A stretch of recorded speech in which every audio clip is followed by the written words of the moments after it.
सुप्रभात बच्चों, कैसे हैं आप सब लोग। आशा करती हूँ आप लोग बहुत अच्छे होंगे।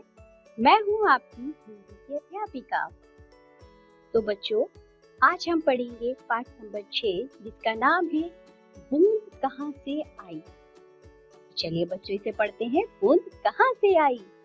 आज सवेरे से ही मौसम बड़ा सुहावना था। आकाश में छाए काले काले बादल रुई के गोलों की तरह उड़कर इधर उधर जा रहे थे। ठंडी ठंडी हवा चल रही थी। तभी 2-3 बार बिजली कड़की और रिमझिम बारिश होने लगी। मिट्टी की भीनी भीनी सुगंध आने लगी। आज रवि की छुट्टी थी और वह अपने आंगन में खेल रहा था। रवि अपने बरामदे में आकर खड़ा हो गया और बारिश की बूंदों को देखने लगा। इतने में एक बड़ी सी बूंद रवि के बाह पर आ गिरी। मोती की तरह चमकती पानी की बूंद से रवि ने पूछा, अरे बूंद, तुम कहाँ से आई हो। बूंद झट से बोली, आसमान से। रवि ने आश्चर्य से पूछा, आसमान से, वह कैसे।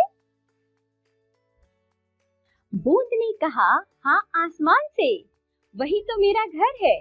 बादल मेरा जहाज है, उसी पर बैठकर मैं आसमान में घूमती रहती हूँ। रवि ने पूछा, लेकिन तुम तो जल से बनी हो और जल तो धरती पर रहता है, आखिर तुम्हें आसमान में कौन पहुंचाता है। तो बूंद ने समझाया, जब धरती पर गर्मी पड़ती है तो समुद्र का पानी भाप बनकर ऊपर उड़ जाता है। यही भाप आसमान में एकत्र होकर बादलों में बदल जाती है। इन बादलों में हम बूंदे ही तो होती हैं। हवा के साथ बादल इधर उधर उड़ते रहते हैं और उनके साथ साथ हम भी आसमान की सैर करती रहती हैं।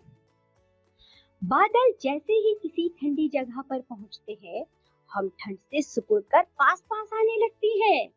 हम सबके मिल जाने से हमारा वजन भारी हो जाता है और हम टप टप करके नीचे गिरने लगती है। इसे ही बारिश कहते हैं।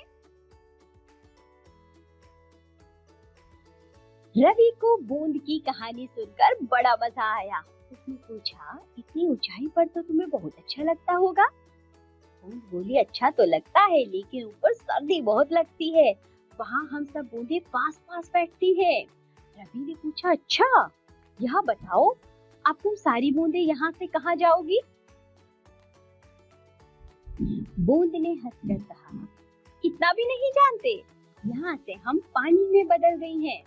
अब हम बहकर नदियों में जाएंगी, खेतों की सिंचाई करेंगी, बांधों में जाकर बिजली बनाएंगी और हमें साफ कर पीने के काम में लाया जाएगा।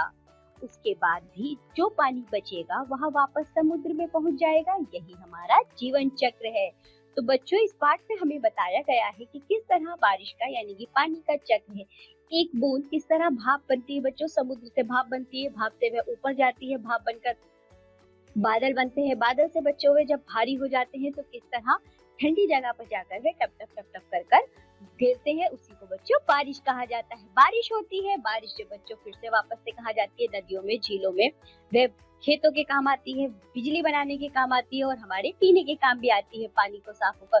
उसके बाद बच्चों वापस से यही चक्र चलता रहता है। ये थी बच्चों बारिश यानी बूंद की कहानी। तो ये पाठ होता है यहाँ समाप्त। इस पाठ को अच्छे से पढ़िए, इस वीडियो को दोबारा देखिए और बच्चों बूंद के चक्र को समझिए। अब हम मिलेंगे आपसे अगली कक्षा में, तब तक के लिए बाय बच्चों।